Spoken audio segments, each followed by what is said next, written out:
आपको क्या अभी तो हम लोग एक बहुत संकट से गुजर रहे हैं कि जिसमें झूठ सच की तरह स्थापित हो गया है जी। और झूठ को अगर आप सच की तरह स्थापित कर दें तो बहुत अच्छा भविष्य आप नहीं बना सकते हैं। आपको उसका सामना करना पड़ता है, जो बीमारी है उसका सामना करना पड़ता है। तो वो भागने की नौबत आ गई है। अभी देखिए इकोनॉमी की हालत बहुत ख़राब है, कोई चर्चा नहीं है जी। और अब हमारा जो मीडिया जो है, जो मेरी समझ बनी है, टेलीविज़न मीडिया हो जी, अब ये लोकतंत्र के खिलाफ काम कर रहा है। अब आप देखिए कि धीरे धीरे ये डेमोक्रेसी को कैसे डिस्ट्रॉय कर रहा है। बड़ी स्टेटमेंट है। हाँ, मैं सच बोलता हूँ, मैं बोलता हूँ कि ये जो टेलीविजन चैनल, इसीलिए मैं लोगों से कहता हूँ कि आप अपने घरों से निकाल के फेंको इसको जी। इसको मत लगाओ। ये तो एक दिन जब डेमोक्रेसी जाएगी ना, तो जिस दिन आपको तकलीफ होगी, जैसे अभी मेरे व्हाट्सएप में हजारों लड़के मैसेज कर रहे हैं उत्तर प्रदेश से जी, कि उनको स्कॉलरशिप नहीं आई है। अब स्कॉलरशिप नहीं आने से एक छात्र 70-70 हज़ार रुपया फीस नहीं दे पाया है। लॉ का स्टूडेंट है, जी। उसका नाम कट सकता है, उसको परीक्षा नहीं देने दिया जा सकता है। हिमाचल की एक लड़की ने लिखा कि एग्जामिनेशन होने वाला है मेडिकल में, एक दिन पहले 2 दिन पहले फीस बढ़ा दिया गया। 5 लाख, 5,000, 10,000 नहीं जी, 5 लाख 6 लाख रुपया मेडिकल कॉलेज में फीस बढ़ा दी गई एकदम। और उसकी कहीं कोई आवाज नहीं है, कोई उठा नहीं रहा है, कोई, ये तो गुलामी है ना लोगों की, तो लोग गंवा देंगे। तो अभी टीवी का भाषा देखिए कि वो किसको क्वेश्चन कर रहा है। अभी तक पत्रकारिता का जो काम होता था, लोग देखते थे ये लोग सरकार को कितना क्वेश्चन कर रहा है, वो बंद हो गया है। अब जो लोग सरकार को क्वेश्चन कर दे रहा है कि नहीं, लगता है कि मोदी जी की पॉलिसी में मेरा दूसरा मत है, उसको ले आता है एंटी नेशनल बना के, उसको गाली दे रहा होता है। कई लोग ताली बजा रहे होते हैं कि ये आदमी विरोध क्यों करता है। अरे आपके आंखों पे पर्दा पड़ा है, आप उसके लिए ताली बजाओ जो विरोध कर रहा है। कहो कि अरे भाई ऐसी क्या बात है इनमें, कहीं कोई विरोध नहीं है। आप जरा देखिए कि सिक्किम में 1% वोट नहीं मिला बीजेपी को, 10 विधायक चले आए। हर जगह से विपक्ष खत्म होता जा रहा है। तो ये क्या प्रक्रिया है, इस पे आप सोचेंगे भी कि नहीं सोचेंगे? बिल्कुल ठीक। क्या आपने विपक्ष के बगैर, क्या आपने असहमति के वॉइस ऑफ डिसेंट के बगैर इस डेमोक्रेसी की कल्पना कर ली है ना? अगर आपने कल्पना कर ली है तो आपको कोई हक नहीं है कि कनाडा, ऑस्ट्रेलिया और अमेरिका के बेहतर सिस्टम पे आप लाभ उठाएं, तुरंत जहाज पकड़ के भारत आएं और इससे अच्छी कोई जगह नहीं आप रहे। क्या बात है ना? तुरंत आ जाइए यहाँ पे और अपने बच्चों को जो वहाँ के अच्छे स्कूलों में एडमिशन करा रहे हैं, दिल्ली का छोड़ के कहीं आप एडमिशन करा के दिखा दीजिए जी, है ना? कहीं करा के दिखा दीजिए, आपको कहीं नहीं मिलेगा। तो सैड बात है कि हमारा मीडिया भारत के लोकतंत्र को बहुत बहुत ही खराब कर रहा है। लोकतंत्र का जिक्र आपने किया, लोकतंत्र वोट पर खड़ा है। लोग वोट डालने जाते हैं, जब उंगली से दबाते हैं ना ईवीएम को, एक मन में शंका होती है ईवीएम मशीन की। हमारे पास कोई प्रमाण नहीं, कोई सबूत नहीं कि कोई छेड़छाड़ हो रही है, लेकिन सुप्रीम कोर्ट तक मामला पहुंचा। बहुत से विपक्षी दलों ने इस पर सवाल खड़े किए। क्या ऐसा तरीका, ऐसा कोई समाधान, का ऐसा कोई हल हो सकता है जिससे कि लोगों का शंका निवारण हो जाए कि वोट जिधर डालते हैं उधर ही डल रही है? देखिए, जर्मनी में ये मामला आया था जी, और जर्मनी की सुप्रीम कोर्ट ने एक फैसला दिया। उसने कहा ये एक मशीन है, ये एक मशीन है और इस मशीन में जो चिप लगा है उसको सिर्फ वो समझता है जो सॉफ्टवेयर इंजीनियर है। बाकी वो कह दे कि ये खराब है तो हम और आप मान लेंगे, वो कहे ठीक है तो हम और आप मान लेंगे। तो उनका कहना था कि सिर्फ उसको पता है कि मशीन कैसी है, बाकी 2 लोग में उतनी योग्यता नहीं है कि वो बता सकें कि ये मशीन ठीक है या नहीं है। इसलिए इस मशीन का इलेक्टोरल प्रोसेस में इस्तेमाल नहीं होना चाहिए। कोर्ट ने ये नहीं कहा कि मशीन अच्छी है या नहीं है इसलिए नहीं हो। लोगों ने कहा, कोर्ट ने ये कहा कि भागीदारी में भी बराबरी होनी चाहिए जी।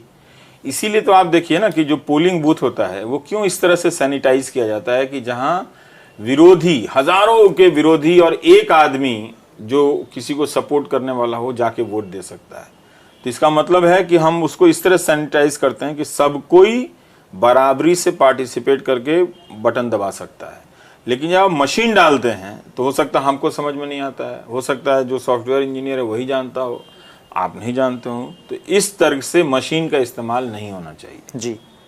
अब उसमें छेड़छाड़ हुई या नहीं हुई इसके मेरे पास प्रमाण नहीं है, लेकिन इस तर्क से मुझे ये तर्क ठीक लगता है बिल्कुल कि चुनाव की प्रक्रिया में ऐसी किसी भी चीज का इस्तेमाल नहीं होना चाहिए जिससे सारे लोग बराबर से नहीं समझते हो, है ना? बिल्कुल ठीक। तो मशीन को सारे लोग बराबर से नहीं समझते हैं। वो नेता जो कहता है मशीन बहुत अच्छी है वो भी नहीं समझता है। और दूसरा कि अगर वो इतनी ही अच्छी थी जी, तो फिर सुप्रीम कोर्ट ने वीवीपैट उसके में पूंछ क्यों जोड़ी? बिल्कुल ठीक। और उस पूंछ को जोड़ने के लिए हजारों करोड़ रुपए क्यों खर्च कराए? तो इसलिए, और इस चुनाव में चुनाव आयोग का रोल बहुत अच्छा नहीं था। तो तो जिस तरह से संस्थाओं का पतन हो रहा है, हम अगर मशीन के भरोसे बनाएंगे तो हमें सोचना चाहिए ना कि बाहर के देशों में कितनी बहस हो रही है प्राइवेसी को लेके, मशीन के इस्तेमाल को लेकर, उसके खतरों को लेकर। हमारे देश में नहीं जी, सब ठीक है, सब चल रहा है, गजब ठीक है। मतलब ये सोने का दौर है। अगर आप आ जाए सोना हो तो आप इंडिया आ जाइए, सोइए, सब ठीक है। इधर सब कोई कुछ ना कुछ कर रहा है, पर उसको सच्ची सूचना की मांग करनी चाहिए। इंफॉर्मेशन ऑथेंटिक होगा जी, ठीक, वो ज्यादा से ज्यादा क्वेश्चन होगा और आदमी पूछेगा, आदमी जानेगा, उतना ही उसके भीतर भरोसा पैदा होगा। और या तो अगर नहीं तो फिर वो खतरा है कि वो किसी गुमान में खोया रह जाए, है ना, किसी अंधकार में, धोखे में रह जाए और उसके साथ छल हो जाए जी। कई बार हमारे नेता लोग कर जाते हैं। तो मैं ये सोचता हूं कि हमारा नागरिक इस बिके हुए मीडिया के दौर में, किसी भी सरकार के दौर में जब मीडिया ही स्वतंत्र नहीं है, तो मैं उस नागरिक से पूछना चाहता हूं, हे नागरिक, आप इस सरकार का मूल्यांकन किस आधार पर कर रहे हो? कसौटी क्या है? हाँ, कसौटी क्या है? झूठे इंफॉर्मेशन जी, या वो इंफॉर्मेशन जिसपे किसी ने क्वेश्चन नहीं किया, या जिस मीडिया को आप देखते हैं, आप देखो रोज चैनल में खोल के डिबेट में कि क्या ये कोई नई सूचना इनका रिपोर्टर खोज के लाया है सरकार के भीतर से, ये हो रहा है, वो हो रहा है। नहीं, वो पूरा प्रोसेस बंद हो गया है। इंफॉर्मेशन जब बंद हो जाए ना तो डेमोक्रेसी बंद हो जाती है। इतना डिमांड कर ले आदमी ना कि हमारे देश का मीडिया इतना बिका क्यों हुआ है और हमें ये बिका हुआ मीडिया नहीं चाहिए, बहुत चेंज आ जाएगा। क्योंकि जिन सरकारों को हम चुनते हैं उन्हीं से अभी बहुत कुछ कराना बाकी है। अब बिहार की बात यह है कि बिहार में कुछ बदलाव हुए, लेकिन जो इस वक्त की ज़रूरत है उसके हिसाब से बहुत पीछे है। एजुकेशन बहुत ख़राब है बिहार में, और बिहार के शहर अभी शहर नहीं हुए हैं, तो बहुत तरह के केओस हैं उसमें, और कुछ करने की है, पर वहाँ की पॉलिटिक्स में डिमांड नहीं है, इंफॉर्मेशन नहीं है, बहुत तरह की समस्याएं हैं जिसमें लोग भी डिमांड नहीं करते कि हमको इस तरह का सिस्टम चाहिए। तो शायद अब सबको कनाडा और ऑस्ट्रेलिया और अमेरिका जाके तो नहीं घुमाना पड़ेगा कि भाई देखिए इनका सिस्टम कितना अच्छा है। पॉलिटिक्स बदलती है तो क्यों लोग इतने इनसिक्योर हो जाते हैं? उनको पता है कि वो 2 मिनट के अंदर फर्जी केस में फंसा के अंदर कर देगा। कितना आसान हो गया ये काम इस देश में, और अभी तक ये चल रहा है क्योंकि इसका सब फायदा उठाए, मौजूदा सरकार भी उठा रही है इस तरह से करके। तो इसलिए बिहार की पॉलिटिक्स को बदलने का टाइम आ गया है, पर जो लोग भी इस वक्त बिहार में हैं उनसे नहीं बदलेगा। वो अब क्या कर रहे हैं पता है जी, परम जी, वो लोगों को बदल रहे हैं। क्या बात है? लोगों को बदल रहे हैं गलत इंफॉर्मेशन से, एक कम्युनिटी के खिलाफ खड़ा करके, झूठ के आधार पर एक धर्म आधारित गौरव भर रहे हैं लोगों को। तो लोग बदल रहे हैं, स्टेट नहीं बदल रहा है। सिस्टम उधर ही वही खस्ता हाल है जो पंजाब का है, जो बाकी राज्यों का है, बुरा हाल है। तो उसमें देखना पड़ेगा कि बिहार की क्या स्थिति है, बहुत ही खराब स्थिति है। ये सचमुच, अब मैं बाहर जाता हूँ तो लोगों से मिलता हूँ तो उनको कुछ पता नहीं है भारत के बारे में जी। जो विज्ञापन में कहा जा रहा है वही उनको पता है जी। अब आजकल उन्होंने एक और नई बीमारी पाल ली है कि सारे चैनल तो गलत नहीं हो सकते। हाँ, सारे चैनल खरीदे जा सकते हैं, ये दुनिया का इतिहास रहा है। सेल लगी हुई है ना, सेल लगी हुई है। तो ये पहले होता था सेंसरशिप जी, अब है मेंबरशिप जी, ठीक है। तो वो मेंबरशिप लेना है गोदी मीडिया का जी। और सरकार की तरफ से आप अगर कोई क्वेश्चन कर दें कि ये योजना नहीं लागू है, इसका इतना ही मतलब होता था ना कि तुरंत आपकी नजर पड़ जाए तो वहां कोई ईमानदारी से काम हो जाए, फायदा हो जाए। तो अब वो सब बंद है। तो ये मेंबरशिप मीडिया का दौर है। गोदी मीडिया जो है अब ये मेंबरशिप लेके मजे में है सवारे।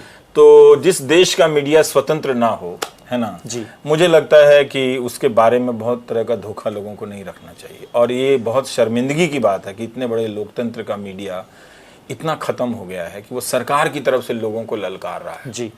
आप रोज रात को 9 बजे देख लीजिए बाकी चैनलों में क्या होता है जी। और अगर उनको लगता है कि ये भाषा सही है, ऐसा ही सही है, तो वो जरूर अपने कल से अपने बच्चों को सिखाना शुरू कर दें। अपने नागरिकों को, बच्चों को भी इसी तरह से चीखने चिल्लाने की आदत जो है वो सिखा दे घर में, अगर इतनी अच्छी बात है। क्योंकि उसी में उनको सब कुछ नजर आता है। हम बहुत ही क्रिटिकल मोड पे हैं और हमको ये समझना चाहिए कि मीडिया के जरिए जिस तरह से डेमोक्रेसी को खत्म किया जा रहा है, अगर लोगों ने ध्यान नहीं दिया तो बहुत देर हो जाएगी। वैसे भी बहुत देर हो चुकी है।